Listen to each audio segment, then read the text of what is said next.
Baik, saya mulai ya kalau sudah nampak. Assalamualaikum warahmatullahi wabarakatuh. Selamat siang kelas B ya. Dalam perkuliahan psikiatri ini, ya. Waalaikumsalam.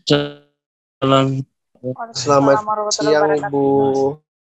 Iya, hari ini kita akan melanjutkan materi berikutnya ya tentang diagnosa keperawatan jiwa. Ya, kita masuk ke diagnosa defisit perawatan diri atau singkatannya DPD ya. Seperti yang sudah sebelumnya mungkin sudah dapat diagnosa-diagnosa lainnya dengan dosen pengajar lain ya. Nanti kita belajar apa saja sih di DPD ini ya, mulai dari definisinya apa, penyebabnya apa, tanda gejala, dan SP-nya bagaimana. Nah, sebelum saya masuk ke definisi nih, kalau dari kelas B sendiri ya, kalian sendiri untuk memahami DPD ini menurut kalian apa ya? Menurut kalian DPD sepengetahuan kalian sekarang. Nah, DPD itu apa? Kurangnya perawatan diri, Bu. Kurangnya perawatan diri, betul. Ada lagi mungkin yang lain tentang definisi dari DPD. Ada yang lain yang ingin share pemikirannya tentang DPD? Ada. Jadi betul sekali ya. Jadi saat seseorang terdiagnosa definisi perawatan diri itu artinya orang tersebut ya sudah tidak mampu memenuhi kebutuhan perawatan dirinya secara mandiri. Padahal perawatan diri ini salah satu kemampuan dasar manusia ya. Nah, salah satu kemampuan dasar manusia seperti halnya Anda semuanya ya, tidak perlu, kalau kalian kan sudah dewasa ya, sudah mampu untuk melakukan perawatan diri secara mandiri dan paham bagaimana untuk mempertahankan kondisi perawatan diri tersebut.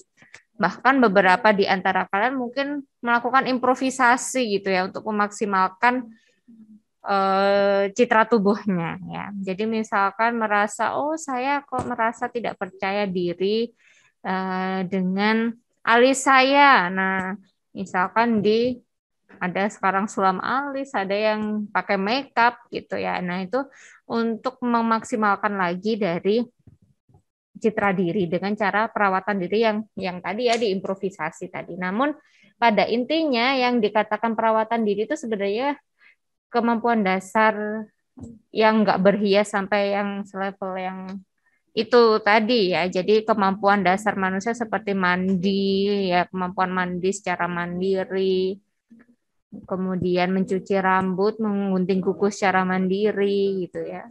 Apalagi selain mandi. Makan dan minum ya secara mandiri, kemudian berhias juga mampu ya sesuai dengan gendernya dan juga eliminasi atau BAB dan BAK secara mandiri. Nah, itulah kalau misalkan pasien ya mengalami salah satu atau beberapa dari ketidakmampuan dari perawatan diri tersebut, maka bisa didiagnosa definisi apa defisit perawatan diri ya. Nah, ini ya. Jadi ada toileting, berhias, makan, minum, dan kebersihan diri. 4 hal itu. Ya, kalau misalkan salah satu saja sudah bisa dikatakan defisit perawatan diri. Nah, kenapa sih seseorang itu bisa menjadi terdiagnosa DPD? Nah, ada faktor predisposisi dan presipitasi ya. Ada yang tahu bedanya predisposisi dan presipitasi apa bedanya? Ada yang tahu perbedaan dari predisposisi dan presipitasi? Kira-kira penyebab yang dialami lebih dari 6 bulan yang lalu itu yang dikatakan predisposisi atau presipitasi?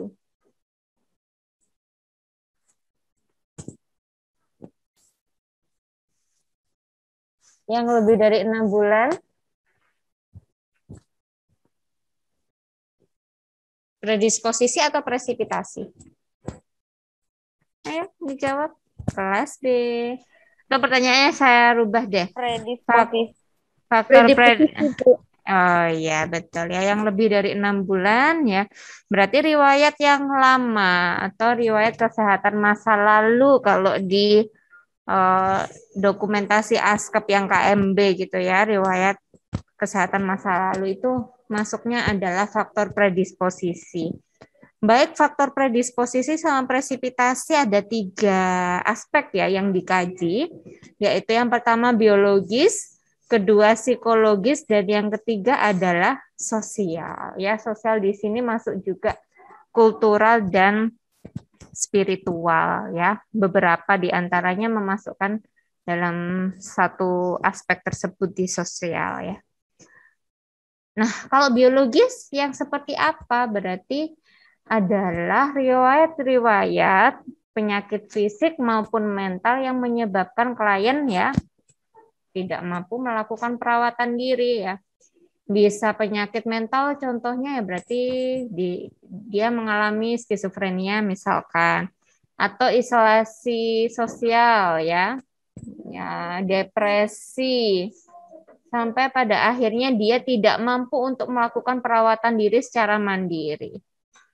Atau yang penyakit fisik ya, penyakit fisik lainnya, misalkan dia memang diagnosa defisit perawatan diri ini kan bisa juga diangkat pada klien yang tidak hanya mengalami masalah mental ya. Untuk masalah fisik saja, misalkan pasien dengan stroke ya, gangguan neurologis lainnya ya, yang mengalami kelemahan atau sampai akhirnya tidak mampu melakukan perawatan diri, maka ini juga masuk ke dalam diagnosa defisit perawatan diri. Nah, itu contoh-contoh ya pengkajian yang bisa kita kaji ya untuk memenuhi aspek faktor predisposisi bagian biologis ini ya. Jadi penyakit masa lalu baik itu fisik dan mental. Oke. Selanjutnya adalah psikologis ya. Psikologis yang bagaimana, riwayat psikologis bagaimana yang bisa mempengaruhi seseorang sampai tidak mampu melakukan perawatan diri ya.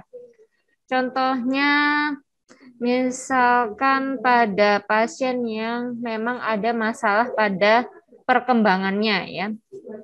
Kalau pertumbuhan kan berhubungan dengan besar atau tingginya manusia ya, dari yang dulunya mungkin hanya panjangnya 50 cm sampai akhirnya bisa sampai 150 cm. Nah, itu tumbuh. Berkembang itu berbeda ya. Berkembang itu ya dari segi pikiran ya. Kemudian bagaimana dia melakukan kegiatan-kegiatan ya, termasuk perawatan diri itu sendiri secara mandiri. Jika dia tidak dibiasakan untuk misalkan merawat dirinya sendiri, apakah dia bisa dikatakan defisit perawatan diri? Iya, selama dia nampak kotor. Ya, misalkan ada orang yang tidak pernah gunting kuku ya sendiri, tidak pernah gunting kuku sendiri, tapi diguntingin dengan orang lain dan dia paham kalau misalkan merawat kuku itu penting bagi kesehatan dirinya, maka dia masih belum terdiagnosa defisit perawatan diri. Jadi walaupun dia misalkan tidak mampu ya melakukan perawatan diri secara mandiri karena pada saat dia berkembang dia tidak diajari ya, nanti ada kaitannya dengan aspek sosial juga. Nah, itu belum tentu bisa ditarik ya diagnosa defisit perawatan diri. Kemudian yang kedua yang bisa kita kaji untuk faktor psikologis ini adalah kemampuan realitas turun. Maksudnya bagaimana kemampuan realitas turun ini ya? Jadi bagaimana seseorang tersebut mampu menanggapi realita atau kenyataan. Nah, ini kalau misalkan pasien gangguan jiwa, jelas ada masalah ini gitu ya. Dia tidak mampu ya bahwa kehidupan dia yang nyata ini membutuhkan perawatan diri. Ya, misalkan dia ngerasa dia sebagai seorang presiden gitu ya, padahal dia bukan presiden. Nah, dia karena fokus dengan pikirannya dia sebagai presiden, dia sampai tidak merasa butuh untuk mandi karena dia fokus dengan pekerjaan dia mengatur negara karena dia mikirnya seperti itu. Nah, itu ya kemampuan realitasnya turun ya, tidak sesuai dengan kenyataan yang sampai terhubung juga dengan masalah perawatan diri. Itu bisa menyebabkan seseorang mengalami defisit perawatan diri. Kemudian aspek berikutnya adalah sosial ya. Aspek sosial, kurang dukungan dan latihan kemampuan perawatan diri dari lingkungannya. Tadi ya saya jelaskan sekilas ya, misalkan orang tuanya ataupun lingkungannya tidak mengajarkan dia untuk melakukan perawatan diri ya, tidak diajari cara mandi, misalkan selalu dimandikan terus padahal dia tidak ada masalah fisik. Nah, kemudian tidak didukung juga ya karena merasa dia pasti nggak bisa, dia ini masih nggak mampu dan seterusnya. Padahal bisa. Nah, itu adalah aspek sosial yang bisa mempengaruhi seseorang mengalami defisit perawatan diri.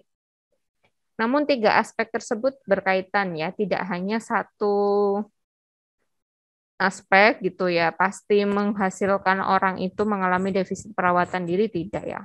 Kaitannya satu sama lain ya. Misalkan dia ada masalah gangguan jiwa ya berarti ya entah biologis dan psikologisnya pasti terganggu. Bisa juga ditambah lagi aspek sosial yang mana dia sudah mengalami masalah psikologis dan ditambah lagi diabaikan oleh orang-orang yang ada di sekitarnya. Sehingga semakinlah defisit perawatan diri itu muncul pada diri orang tersebut ya. Bayangkan kalau misalkan kalian bertemu dengan orang yang mengalami gangguan psikosa ya, yang di jalan gitu ya, tidak menggunakan pakaian, itu ciri-ciri ya atau tanda gejala orang defisit perawatan diri. Pakaiannya tidak tepat, kotor, compang-camping, kemudian rambutnya kotor. Nah, beda dengan pekerja buruh atau pekerja yang sedang membersihkan atau bekerja di gorong-gorong, tukang di gorong-gorong, ya dia memang kotor ya. Ya mungkin bajunya juga kotor sekali dan dia bau sekali. Tapi kan di situasi yang lain dia ya mandi juga. Nah, pada pasien yang gangguan psikosa ini kan dia nggak butuh mandi ya. Nggak butuh mandi, ngerasa nggak butuh mandi. Jadi mulai Ibu, mohon sekarang, maaf Bu, ya. mau izin keluar Bu, soalnya ada lanjut perkuliahan lagi Bu. Oh iya, bagi teman-teman yang izin perkuliahan tidak perlu menyalakan mikrofon, langsung leave saja dari meeting ini karena sudah saya record ya. Tidak apa-apa ya, bisa saya lanjutkan? Saya lanjutkan ya. Ini nggak semuanya kan ya? Tidak, Bu. Oh iya, bagi yang ada perkuliahan mungkin bisa langsung leave saja, tidak perlu khawatir ya. Nanti bisa nonton rekamannya. Baik Ibu, terima kasih. Ya. Oke, lanjut ya, faktor presipitasi. Faktor presipitasi ya adalah faktor pencetus ya, dialami kurang dari 6 bulan oleh pasien tersebut.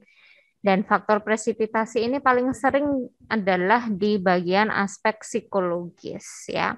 Karena aspek biologis dan aspek sosial ini biasanya menjadi riwayat yang bertahun-tahun melekat pada seseorang gitu ya, riwayat masa lalu. Sementara aspek psikologis ini yang biasanya mencetuskan dari masalah DPD-nya pasien ya.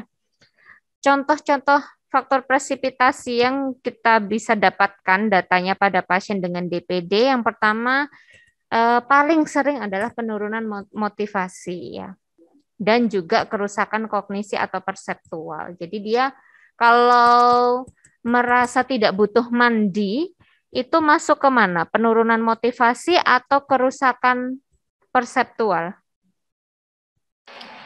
Kerusakan. Penurunan motivasi, Bu. Motivasi Bu. Masuk ke dalam kerusakan perseptual karena dia merasa tidak butuh mandi. Ya, merasa tidak butuh mandi. Kan perasaannya dia Misalkan dia tadi contohnya kayak orang waham ya, merasa jadi presiden dan dia terlalu fokus dengan pikirannya dia jadi presiden, terlalu mikirin rakyatnya, padahal rakyatnya tuh yang di pikiran dia juga kita nggak jelas yang mana ya rakyatnya, sampai dia tidak bisa memikirkan hal lain termasuk juga kebutuhan mandinya. Nah, itu namanya kerusakan persepsi dan kognisi. Nah, sedangkan kalau penurunan motivasi itu yang bagaimana ya? Berarti dia cenderung males gitu ya. Males kayak tidak mau mandi karena tidak ada keinginan mandi ya. Jadi kalau motivasi ini kan kaitannya dengan keinginan. Ya kalau misalkan kerusakan kognisi atau perseptual ini merasa tidak butuh untuk mandi. Lanjut, data yang lainnya mungkin dia merasa cemas ya. Ada pasien-pasien dengan waham curiga contohnya ya, merasa dia kalau melakukan aktivitas lain selain yang dia pikirkan, dia merasa ada yang misalkan dia waham curiga, merasa orang lain di sekitarnya itu mau membunuh dia. Nah, dia akan merasa kalau dia melakukan hal lain ya selain berjaga-jaga, maka dia akan dibunuh. Nah, itu ada rasa cemas itu ya. Kemudian ada juga lelah dan lemah. Nah, lelah dan lemah. Maaf ya, Bu. Lelah dan lemah karena ya keadaan dirinya ya. Ini misalkan pasien yang mengalami isolasi sosial ini ya. Merasa dirinya ini terlalu lemah untuk melakukan kegiatan lain. Ya termasuk juga padahal kebutuhan dasar dia ya, yaitu perawatan diri. Nah, diagnosa defisit perawatan diri ini tidak muncul sendirian ya, jarang sekali defisit perawatan diri ini hanya satu gitu aja tanpa diikuti dengan diagnosa gangguan jiwa yang lainnya. Kalau misalkan dia ada masalah gangguan jiwa. Sehingga dia kalau misalkan di dokumentasi ASKEP pada umumnya di KMB itu kan biasanya dari atas ke bawah tuh ya. Dari kausa sampai masuk ke dalam masalah. Untuk dokumentasi ASKEP, ini apa? Kok seperti bergoyang-goyang? Iya. Kalau dokumentasi ASKEP di jiwa berbeda ya, dari bawah ke atas ya, bagian kausa ini ada yang di paling bawah dan tanda pandanya ke atas, ke atas, ke atas. Nah, yang diambil diagnosanya adalah di bagian core problem. Nah, DPD-nya letaknya ada di core problem. Penyebab DPD-nya ya apa itu ada di bawah-bawahnya. Nah, ini masing-masing pasien bisa berbeda ya. Ada yang HDR kronis, ada yang isolasi sosial, ya. Ada halusinasi, ada waham ya. Jadi tergantung pada pasien Anda masing-masing. Pembuatan pohon masalah ini didasarkan bukan berdasarkan teori, itu berbedanya dengan etiologi yang ada di dokumentasi ASKEP KMB. Ini berdasarkan memang masalah yang dialami oleh pasien. Pohon masalah di dokumentasi ASKEP jiwa ini menggambarkan diagnosa apa saja yang muncul pada pengkajian Anda. Misalkan setiap kali pengkajian itu kalau ada masalah langsung muncul diagnosa. Nah, itu yang harus ada di entah itu kausal, core problem, atau bahkan efek dari diagnosa tersebut. Nah, kalau contoh yang saya berikan ini pada pasien kalau misalkan DPD-nya disebabkan oleh HDR dia, ya harga diri rendah dia yang sudah kronis.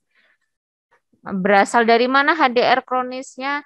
Dari coping individu tidak efektif. Nah, kalau misalkan tidak tidak dilakukan perawatan ya, dibiarkan saja defisit perawatan diri ini pada pasien ini dimungkinkan akan berdampak pada resiko perilaku kekerasan. Nah, ini berbeda-beda ya masing-masing pasien. Saya ingatkan kembali ya berulang-ulang kali ya. Berbeda-beda masing-masing pasien karena memang masing-masing pasien itu kalau misalkan DPD ya memang alasannya berbeda-beda ya. Ada yang dia DPD karena disuruh objek halusinasinya berarti kausanya adalah halusinasi. Atau dia merasa jadi presiden tadi waham berarti kausanya waham. Kalau dilihat lagi misalkan defisit perawatan dirinya, kalau misalkan dia ada kemungkinan kalau misalkan kita ajak untuk mandi dia marah-marah, nah berarti ada efek resiko perilaku kekerasan kalau misalkan defisit perawatan dirinya tidak di-handle dengan baik. Ya, jadi ini adalah contoh pohon masalah di dokumentasi asuhan keperawatan untuk diagnosa DPD. Tanda dan gejalanya bagaimana sih untuk pasien DPD ini? Seperti yang saya jelaskan tadi ya. Kalau dari objektifnya ya, ini dokumentasi pribadi ya, mohon nanti tidak disebarkan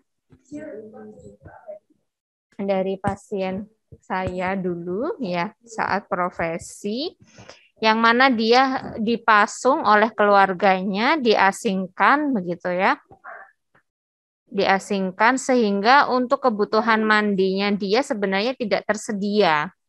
Sehingga pada pertemuan-pertemuan awal kami yang ngajari, oh gini loh caranya kalau mandi itu siapin air dulu. Sampai pada akhirnya keluarga dilibatkan untuk memandikan pasien. Ini tahapannya sangat panjang ya. Pada saat itu sehingga bagi kalian nanti yang ditugaskan untuk menangani pasien gangguan jiwa kronis yang dengan pasung juga seperti ini, maka harus benar-benar memperhatikan banyak hal ya, tidak hanya aspek dari dia berarti butuh mandi, butuh dimandikan, nah tapi juga aksesnya, kemudian dukungan dari keluarganya itu harus dipertimbangkan dengan baik. Tanda gejalanya apa ya? Bisa dari subjektif dan objektif. Kita bisa lihat kalau misalkan dia tidak rapi, pakaiannya kotor ya, atau tidak mampu berpakaian secara benar, itu juga salah satu tanda kalau misalkan dia bisa diambil diagnosa defisit perawatan diri. Tidak hanya penampilan ya, tapi juga bagaimana dia melakukan eliminasinya. Dia kalau misalkan toileting habis BAB BAK, gimana? Mampu membersihkan sendiri, ditinggal begitu saja, masih ada sisa-sisa kotorannya. Nah, kalau tidak mampu ya berarti dia masuk ke diagnosa DPD. Makan beberapa suap dari piring atau porsi tidak habis, kemudian tidak makan dengan benar, kemudian makan makanan yang berbahaya, nah itu termasuk juga pada data objektif dari DPD.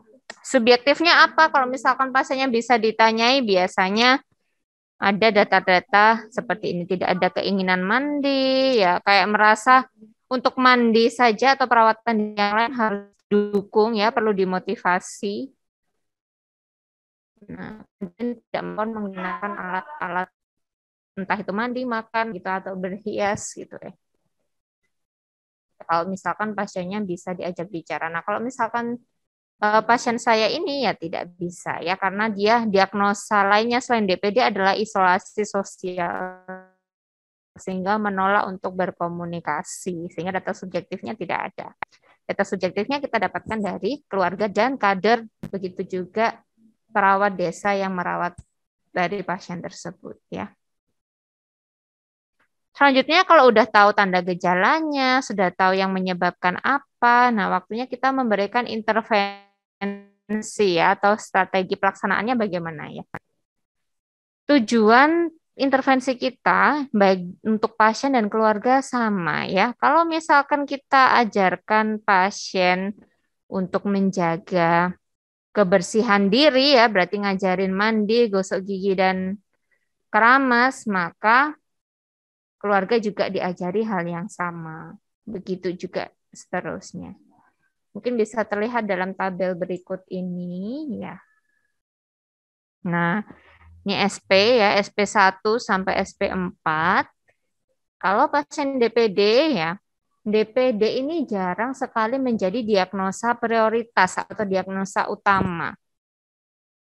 Karena dia ini sebagai, kadang-kadang ini sebagai efek dari diagnosa yang lainnya. Contohnya, waham, pasiennya waham. Pasiennya waham, terus ada DPD-nya, maka kita lebih prioritaskan wahamnya, DPD-nya yang kedua. Nah, karena defisit perawatan diri, saya ulangi lagi, diagnosa yang tidak berdiri sendirian.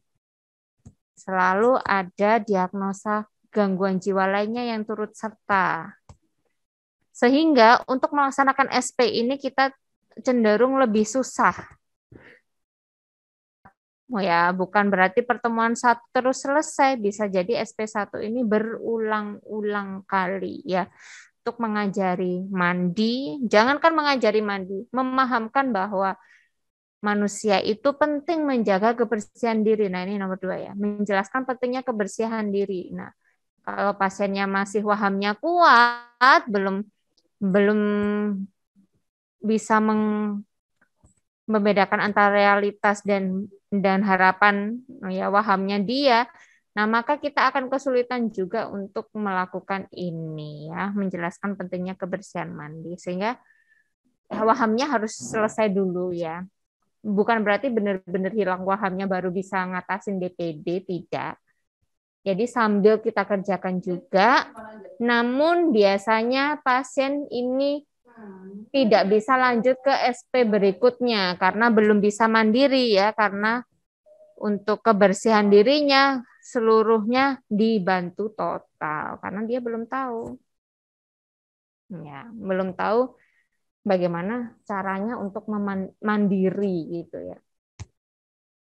Ya DPD ini macam-macam ya. Kalau misalkan dia nggak selalu ada masalah pada semua aspek dari perawatan diri. Ada yang bermasalah dengan pencucian rambut saja karena merasa misalkan saya nggak boleh potong rambut karena kalau potong rambut kesaktian saya hilang. Itu adalah waham yang menyebabkan defisit perawatan diri sampai tidak terawat ya rambutnya kotor dan sebenarnya mengganggu pasien karena pasien mengeluh pusing atau sering garuk gitu ya. Nah, itu berarti tidak ada masalah pada aspek perawatan kebersihan diri yang lainnya. Nah, berarti fokus pada yang menjadi masalah pada pasien ya.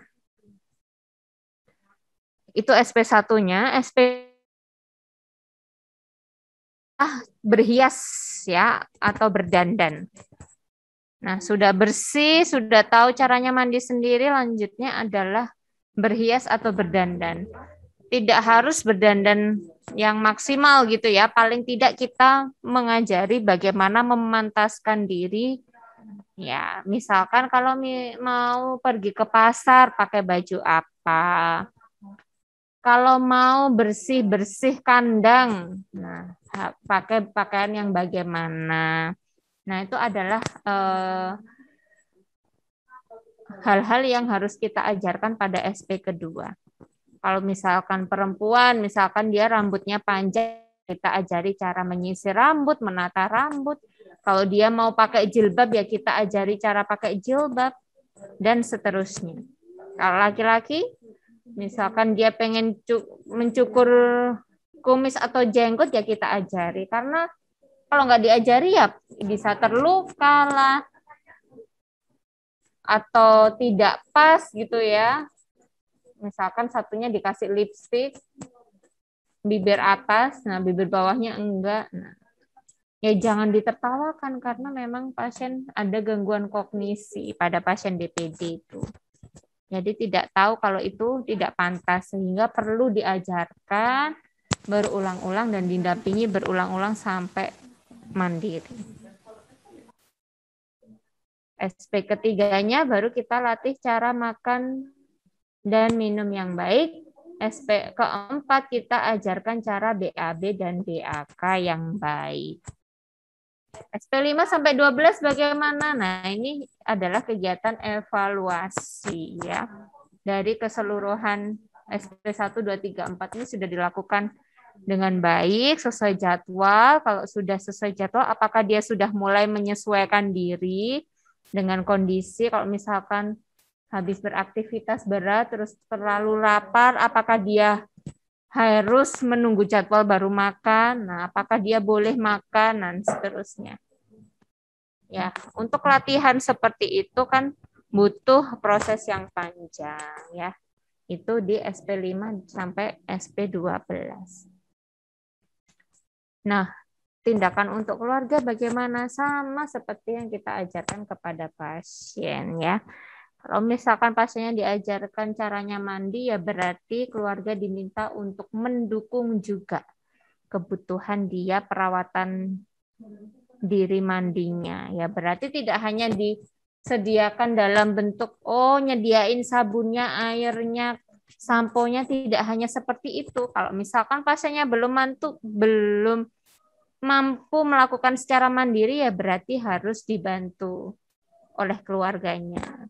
Jadi keluarga dan pasien ini akhirnya berdaya, gak menunggu dari perawatnya datang atau kadernya datang baru pasiennya mandi, tidak. Ya. Sehingga kalau secara terus-menerus terjaga, akhirnya pasien itu akan sadar juga gitu ya. Sadar, ternyata kalau saya mandi ternyata seger juga ya. Kalau misalkan saya bercermin setelah mandi, ternyata saya lebih baik, nampak lebih bersih, nampak bersih gitu ya, menarik gitu ya. Nah, untuk menyadarkan hal tersebut kan perlu konsistensi dari pemberian perawatan. Nah, mustahil apalagi pasien yang sudah di rumah, nah mustahil perawatnya setiap hari 7 kali 24 jam harus mandiin 2 kali sehari, kan mustahil ya. Sehingga ya keluarga perlu diajari hal yang sama seperti yang diajarkan pada pasiennya. Oke. Mungkin itu saja untuk materi DPD ini. Ada yang mau didiskusikan terkait defisit perawatan diri? Ada yang mau didiskusikan? Adakah yang ingin bertanya terkait materi DPD ini?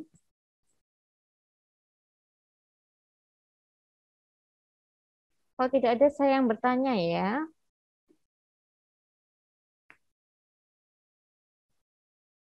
Adakah sebelum saya yang bertanya?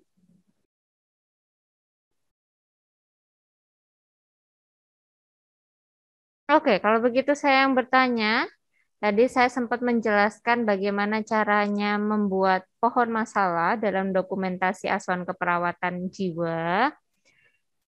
Nah, diagnosa yang diambil ya yang diambil menjadi diagnosa itu diagnosa utama ya, yang menjadi diagnosa utama itu masuk ke dalam core problem, efek, atau cause. Kayak tadi misalkan defisit perawatan diri, kalau misalkan dia masuk ke dalam diagnosa yang diambil, ya itu masuk ke dalam core problem, efek, atau cause. Core problem, Bu. Core problem ya. Core problem atau masalah utama. Ya, tapi jarang sekali seperti yang saya bilang tadi ya. DPD itu menjadi masalah utama atau masalah prioritas, kecuali pasiennya murni karena masalah fisik. Ya. Kalau ada masalah psikologis, biasanya diikuti oleh diagnosa yang lainnya, yang mana diagnosa itu lebih utama, ya. Dan DPD ini menjadi efek dari diagnosa utama tersebut. Ya, nanti akan kita pelajari lagi di pertemuan berikutnya ya, di materi tentang pendokumentasian asuhan keperawatan jiwa. Nah, untuk sementara ini Anda memahami masing-masing perbedaan-perbedaan dari diagnosa-diagnosa gangguan jiwa terlebih dahulu. Ya.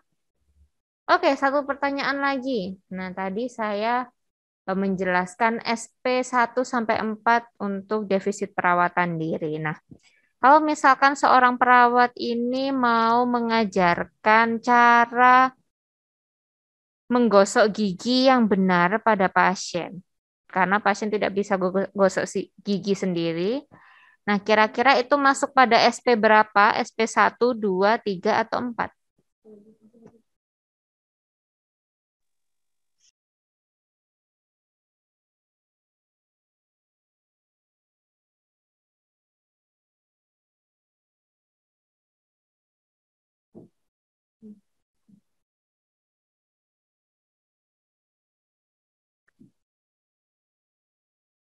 Masuk kepada SP1, 2, 3, atau 4 kalau gosok gigi? Kalau kalian gosok gigi itu biasanya waktu apa sih? Habis makan. Bangun tidur, Bu. Bangun tidur atau berbarengan dengan mandi. Nah, itu artinya ngajarin gosok gigi di SP ke 1, Bu. 1, betul. Jadi SP1 itu PR-nya banyak sekali. Nah, bagi pasien gangguan jiwa itu mungkin PR yang berat ya. Jadi satu persatu. Mungkin kalau SP1 pertemuan pertama mandi dulu misalkan. Pertemuan berikutnya baru misalkan gosok gigi, kemudian keramas, terus gunting kuku dan seterusnya. Tergantung kemampuan pasiennya. Ya kalau misalkan pasiennya mampu dalam satu pertemuan dikasih semuanya ya silahkan.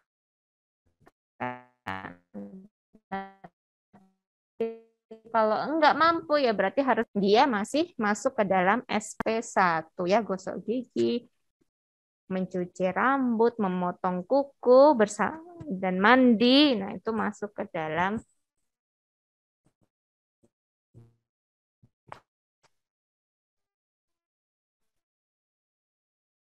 satu SP1. Sudah 1 jam juga kita kuliah ya. Beberapa di antara kalian juga mungkin ada kuliah yang lain. Saya tawarkan lagi sebelum saya tutup, apakah ada yang ingin didiskusikan atau ditanyakan terkait materi hari ini?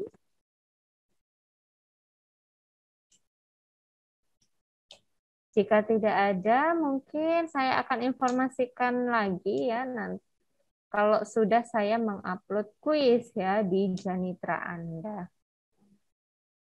Ya, sementara ini saya cukupkan dulu pertemuan kali ini. Untuk pertemuan ke-6 ini kurang lebihnya saya mohon maaf. Ya, terima kasih. Assalamualaikum warahmatullahi wabarakatuh. Selamat sore semuanya. Terima kasih, Bu. Terima kasih, Bu. Selamat sore, Bu.